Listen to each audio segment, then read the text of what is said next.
Hey everyone, welcome back to another video. I actually made a reaction video to this particular person that you'll see in just a moment the other day, and I planned on uploading it the other day when the news was rather fresh, but alas, what ended up happening was every time I went to upload it, YouTube would go, nope, I don't like this, and they would demonetize the entire video. So I would take it down, I would uh, edit it again, re-upload it. I did it 4 or 5 times, and every single time I did it, literally the entire video was, except for every second or third word, was censored. And I'm going, what in the world is happening here? Like, what am I saying? What is this person saying that this platform doesn't like?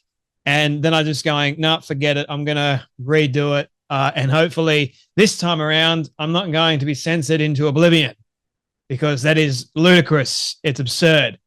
So as we know, the other day, Israel did an amazing thing and decided to take care of Hassan Nasrallah on the 27th of September. It was a great day for a lot of people that don't want the T word in our society, if you want to live in peace and harmony. But for some people out there, they weren't happy. And that included this queer leftist, this trans activist of sorts on TikTok, after this person decided to mourn the you-know-what of a you-know-what leader who was responsible for the you-know-what of hundreds of Americans, as well as Lebanese individuals and Arab people.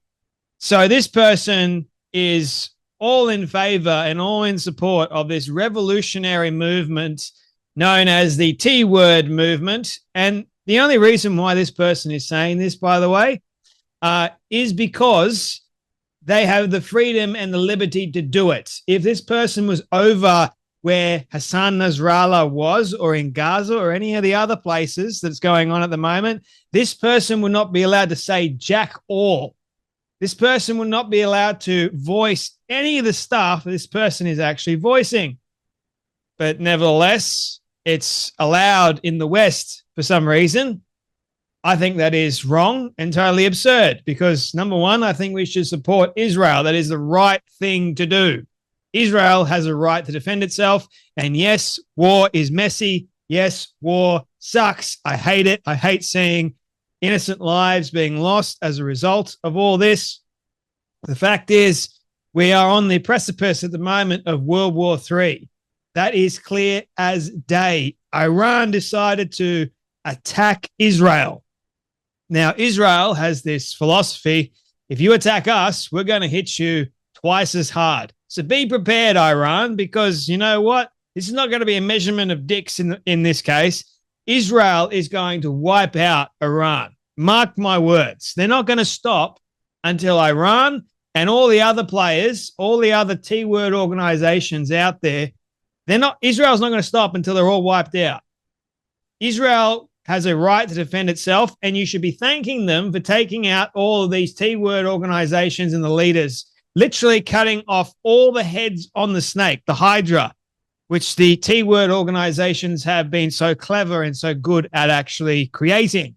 It's not the civilians' fault that the T-word organization are propped up by billions of dollars thanks to the US and other factions. It's not the civilians' fault that the T organizations have decided to embed themselves amongst civilization and, create tunnels and use all that money. It's not the civilians' fault, but you know what? The fact is, war is messy. War is a horrible thing, but we don't want terror to reign supreme. We don't want Iran to get nuclear capabilities, which we've been told they're very, very close to getting. That to me is scary.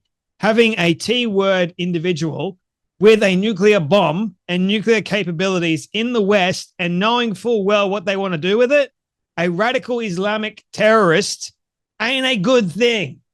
Let me just be very clear on that. In case these people aren't already aware of that fact, you need to be.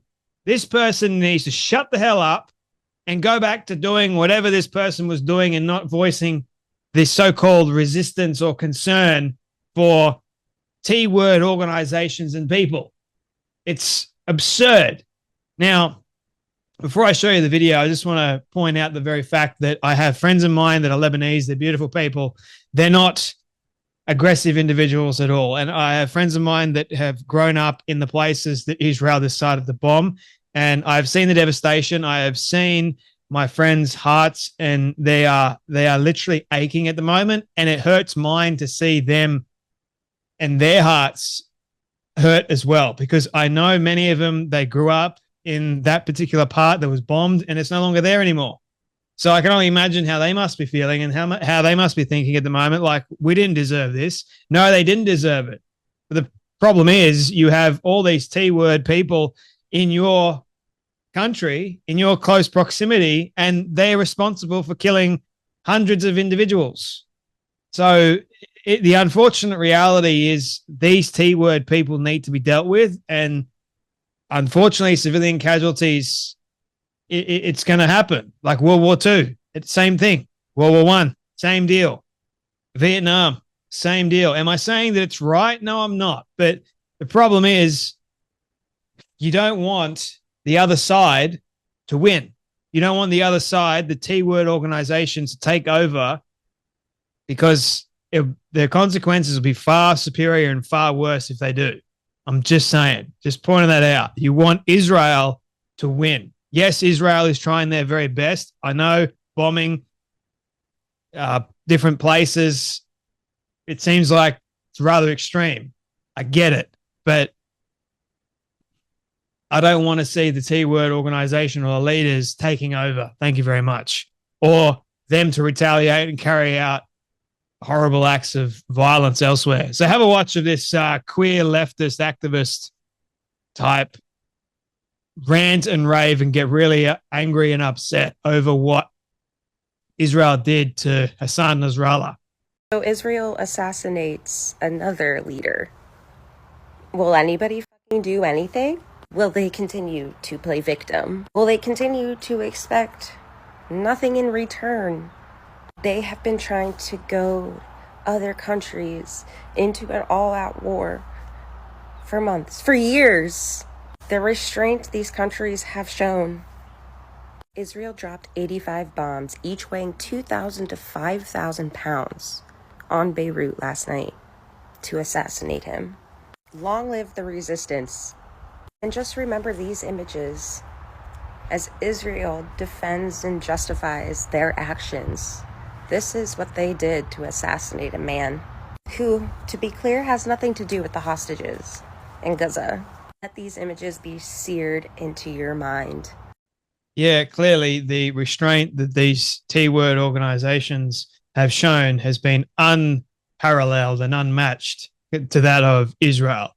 So them actually attacking on October 7th and killing 1,400 individuals, innocent Israelis, yeah, that was Israel's fault, was it, according to you? Because Israel has apparently wanted this war for a long time. So it's their problem. Like, mate, get a life, get a grip. I don't think Israel would kill 1,400 of their own civilians just to start a war with Hamas, with Hezbollah, and with Iran. Like, that to me is absurd and a ludicrous statement to even make. Oh, these other T-word organizations have been rather patient. Hezbollah, Hamas, they've been so patient. And you know what? Israel has provoked them too much.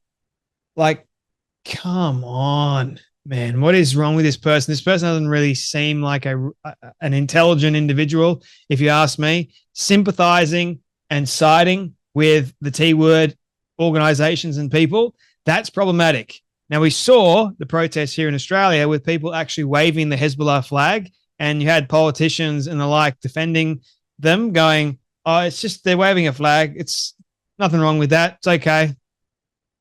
If you're waving a flag, doesn't it automatically signify the fact that you are representing what that flag represents? If you're flying the flag, just think about that for a moment. Like, you are sympathetic to what that flag represents. And that flag represents, you know what? The T word. And these people are just utter dingbats. Like, they think that they know stuff, but they don't. And that's what concerns me. They've been so indoctrinated with lies and propaganda that they're just, it's just sad to see. It really is. Also, these people that are siding with the T-word organizations, all right, you want to do that? We'll put you on a one-way plane ticket all the way over to where that fighting is actually taking place. So your plight and the T-word organization's plight can be one. It's amazing to me how you've got the trans or the LGBT, whatever activist types that seem to think that their plight is equal to that of a T-word organization. And, well, maybe it might. Because literally what the queer leftist activist types are doing nowadays resembles very much what the T-word organizations are doing to all of us, forcing it down our throats, and we don't actually want it. Nevertheless, these people are just truly, truly insufferable. I'm sick of seeing it.